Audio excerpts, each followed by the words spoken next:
this your first convention Q&A, or have you done these before? I've done panels, but I think this is my first solo Q&A. So Cool. thanks for that. Well, I hope we're all having fun at Wasteland 24, the 13th anniversary show. And what happens at Wasteland stays at Wasteland, so have fun. That's really not true that it stays here, but have fun anyway.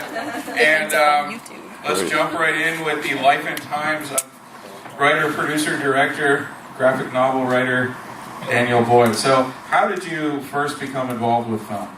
Well, if you call me Daniel, then I know that you don't know me, so it's Danny from now on, everyone. Danny. Yeah.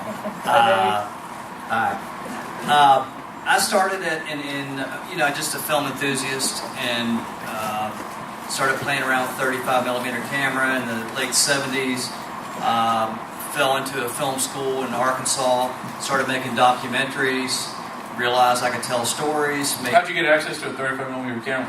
35 mm stills. Still Started as a shooter, and they just a lot of good luck, guys. I fell into a grad program where I could do whatever I wanted in Arkansas. I made a documentary about hobos that wasn't very good, but the adventure was good. I took off and rode freight trains and got a lot of good footage and played PBS. And then I realized I wanted to get into story films. So in the 80s, you started with short films. MTV killed that market.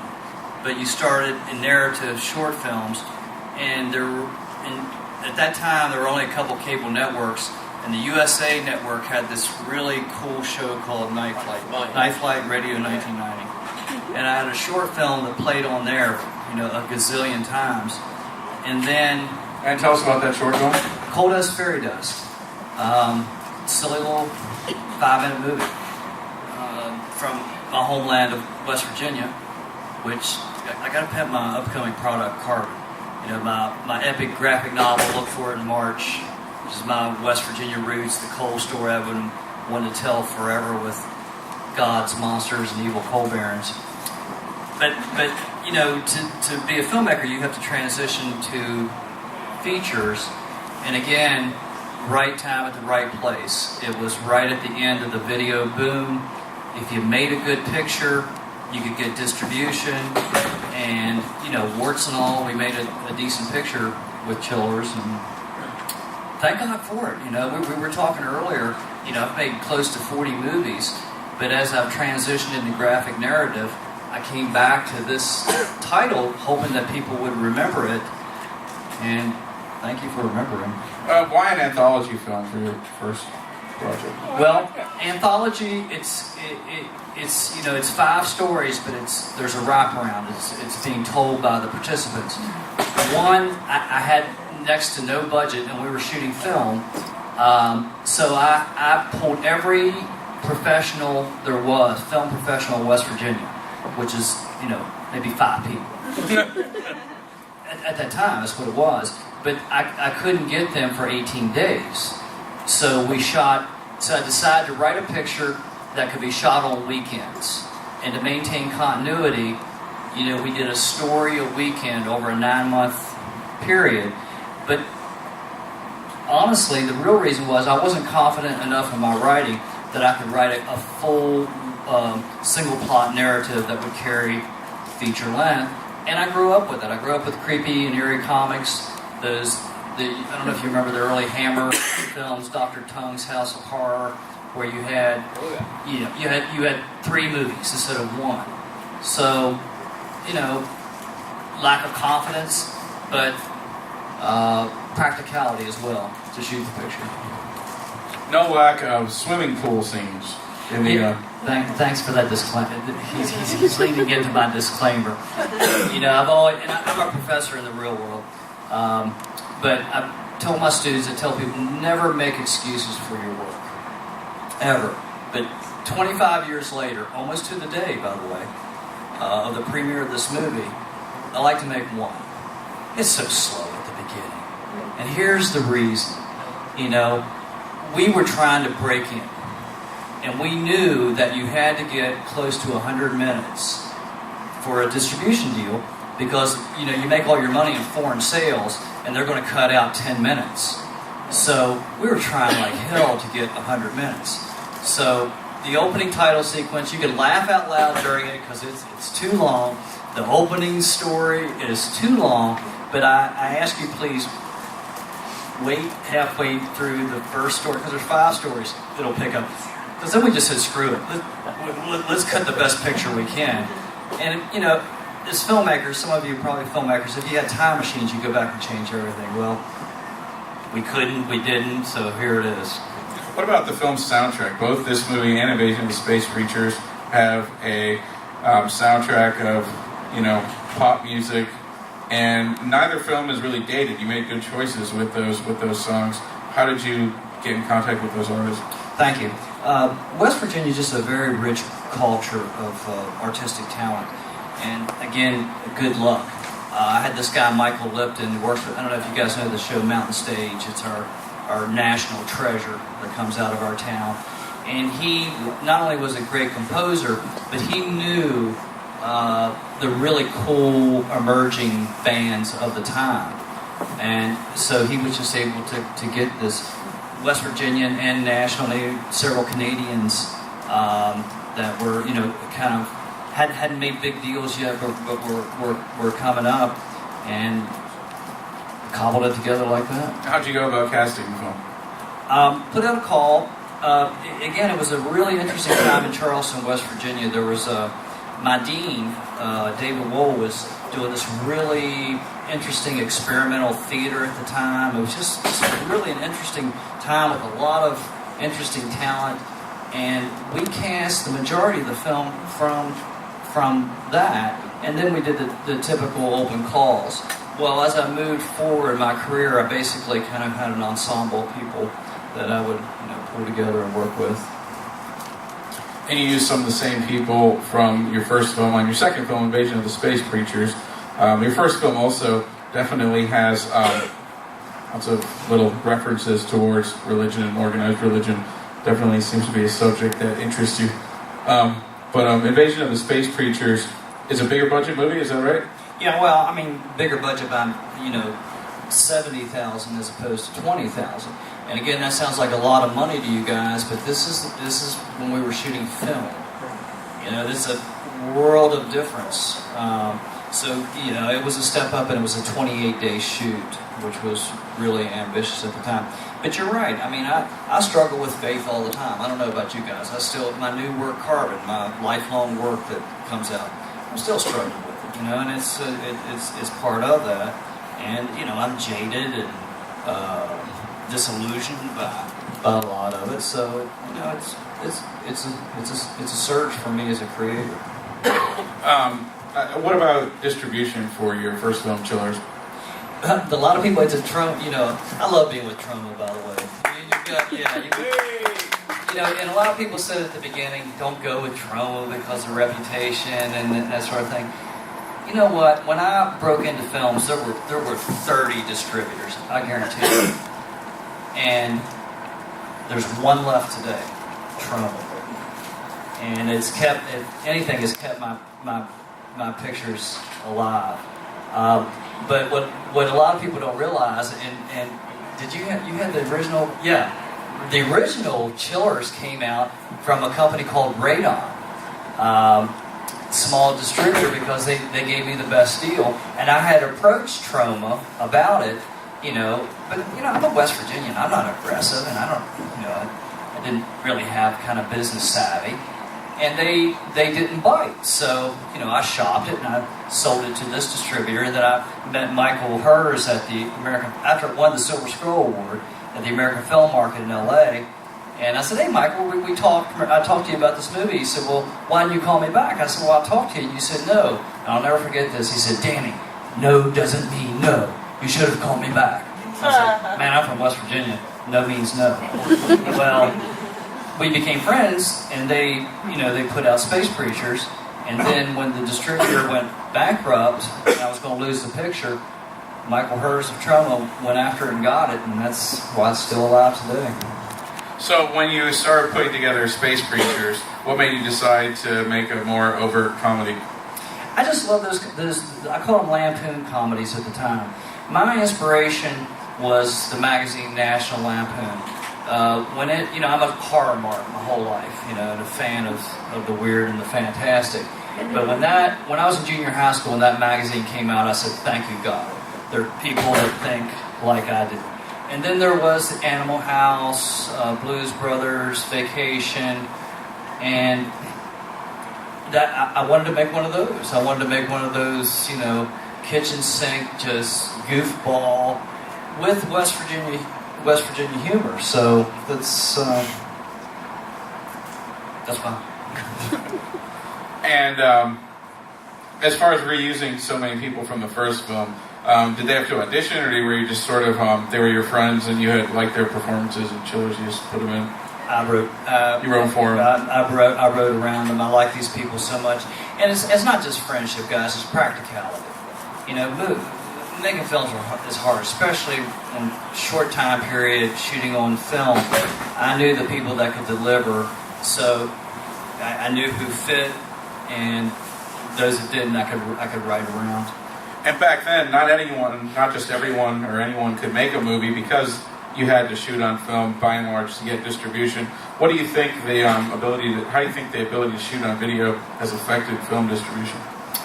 I wouldn't want to be an emerging filmmaker right now. I'm sorry to be discouraging because, with the digital revolution, it's just amazing. But I tell people that with the digital revolution, the good news is the proletariat have control of manufacturing. The bad news of digital is that the proletariat have control of manufacturing, and there's no gatekeeper. We used to bitch about the distributors, but at least there was a stopgap, a clearinghouse for those kinds of things. And there's so many good pictures being made on digital now, but it's just you can't find them. That's so. We used to bitch about traditional distribution. Now I wish so much the system would come back for good pictures. Did you have any theatrical for either of these? We four-walled all of them. And four-walling was a term from the old days where you basically booked theaters independently, and then you would travel with it, and you would often do it to get good reviews, raise interest, and then go for a distribution deal, which I did on the second two movies, even with dealing with trauma. And you wanted to make some money back too, early on. So it was, I don't know if you even hear that term, four-walling anymore. They still use it. Yeah. Do you so you did 35 millimeter blow up? 16. No, it was 16. We lied about it. It was 16. We said it was 35. So you had to find places that could screen 16 and then four-wall it there. No, we did projection video even then. Okay. State of the art projection video, because the post was done, video, but production house video, not on your laptop. So what about the third film, your third full-length feature? Paradise Park, the love-hate relationship I have with West Virginia. It's, again, I hope you get to see the movie, because now with the success I'm having in the graphic narrative world, I hope that won't come back too. But it's, dramatic fantasy set in a trailer park, which already sounds boring to you, I know, but it breaks off into like 10, like a Busby Berkeley song and lots of different kinds of things. Porter Wagner's in. Porter Wagner plays the governor of West Virginia. My favorite pro wrestler, Dusty Rhodes, is the sheriff. Johnny Paycheck, Take This Job and Shove It. So, I mean, it's just like a potpourri of the really interesting characters that I liked as actors. You've done a lot of documentary work, and one of the recent documentaries of yours was narrated by the director of Super Size Me. Did you work with him personally? Morgan Spurlock, God bless him. And again, that's for a lot of years I did favors for other people, and now at my age it's sort of coming back. John Sayles just wrote the introduction for my graphic novel, Carbon. But Morgan Spurlock, when he got his big break in with Super Size Me, he came back to a festival in West Virginia, and I of course went and greeted him, and he was very nice, and he was up talking, and he says, and my first film teacher is here, and my significant other at the time looks at me and says, "You don't remember him, do you?" And I said, "No. But if I knew he was going to be this famous, I would have." But you know, he just was a good kid, and he, you know, he did me a good favor after that. I mean, it's kind of common. I don't know, with you guys, it might be the same all over the world, but in our culture, there's a, you know, kind of shared goodness. And how did you become involved with graphic novels? A movie I couldn't finish, honest to God. I guess disillusioned with film. I went off to teach in Africa, and you know, I missed a couple of years there. Kind of got out of the business, and I was working on a wrestling zombie movie. There's how I work for you.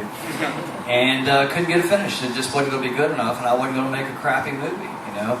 And my partner and I were, you know, we were traveling anyway. We were talking, and I said, "Man, I got to pull the plug on this movie, but I love the story.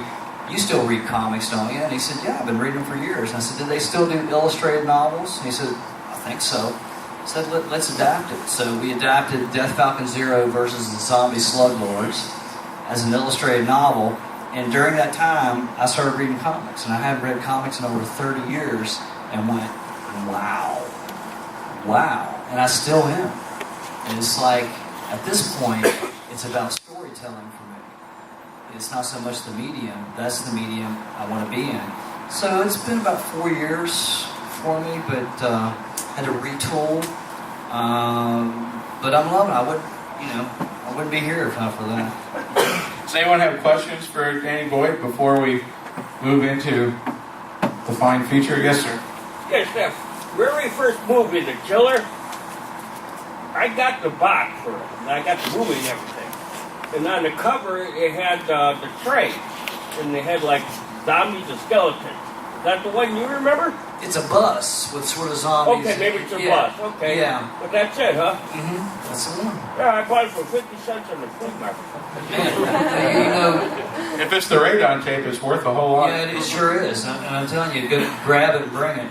Well, the only thing is, there was a big sticker from the library or something, and someone ripped it off, so there's a little rip on the cover, but that's it. Well, Ross had a version of one of my movies that I don't remember seeing.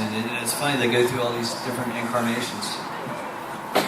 Question up Do you front? see, with the popularity of graphic novels being turned into movies, do you see a chance to kind of get back into movie making with some of your writing? He's asking about me looking at we've all seen the recent trend of graphic novel to film and television. If I see the possibility for myself of getting back in, yes, definitely. But I will say definitely that's not why I did it. But it was all, and I still write like a screenwriter. You know, when I write, I think Chillers, the graphic novel, would make it a great TV show now. I think Carbon, I wrote it as a narrative film. It's sort of a 3-act structure. And I don't want to jinx myself, but it's even months out, we're already starting to get some television interest. So, but you know, if it doesn't, I'm okay. But if it does, hell's yeah. Any other questions for Danny Boyd? Are you still in touch with any of the actors or actresses from Chillers? And if so, what do they think of the movie now? It's like family reunion. We just look at each other and say, how do we do this? Because it just seemed impossible. And yes, I am, because of the books now. And it's been like Reunion City of bringing us all back together. A lot longer still in Charleston, where I live, and I've gone different places. But seriously, guys, I wasn't kidding. I would, on the drive up here, it is exactly 25 years ago. It was the first weekend in October, 1988.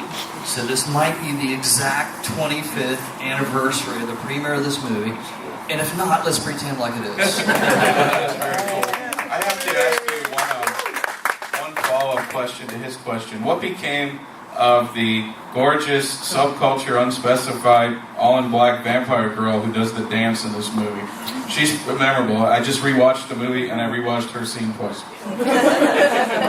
That's a buzzkill. She did. Oh. Yeah. Okay. Oops. Yeah, That wasn't cool. Yeah, but you know, guys, it's life, and that's and you know, there's so many blessings of me having a 30+ year career, but it's just like any 30+ year in anything, there's sadness and tragedy, and you know, no matter how dedicated, and I'm very dedicated, very professional. We're all screw-ups in this business, and sometimes people fall off the grid, and she was one of them. God bless her. I wouldn't have asked that question. Oops. Yeah. Any other questions? After we killed the movie. Oops. So, do you want to give an introduction to the movie where you can? How do you want this here audience to approach your work here tonight? We have a very astute audience here at Cinema Wasteland. Very film serious, educated group here. So, how do you want them to approach your work? I wish you could approach it with a remote control, so you could ×2 until it gets part of the way into it. But I want you to enjoy. I just so appreciate you being here and having me. This means the world to me. And you know, if there's a low moment for you, that bar's right over there. You know, and you can get takeaway and come, because that's what I'm going to do. My work day's over, so you know, just thank you. And visit him at the Troma booth. Oh, yes. He's here all day tomorrow, all day Sunday. Is that right? Appearing at the Holiday Inn with Troma. Appearing at the Holiday Inn in Strongsville, Ohio, with Troma Pictures. But no, he'll be at their table. He has a lot of other great stories to tell. And enjoy the movie. Thanks. Yeah. Thank you, guys.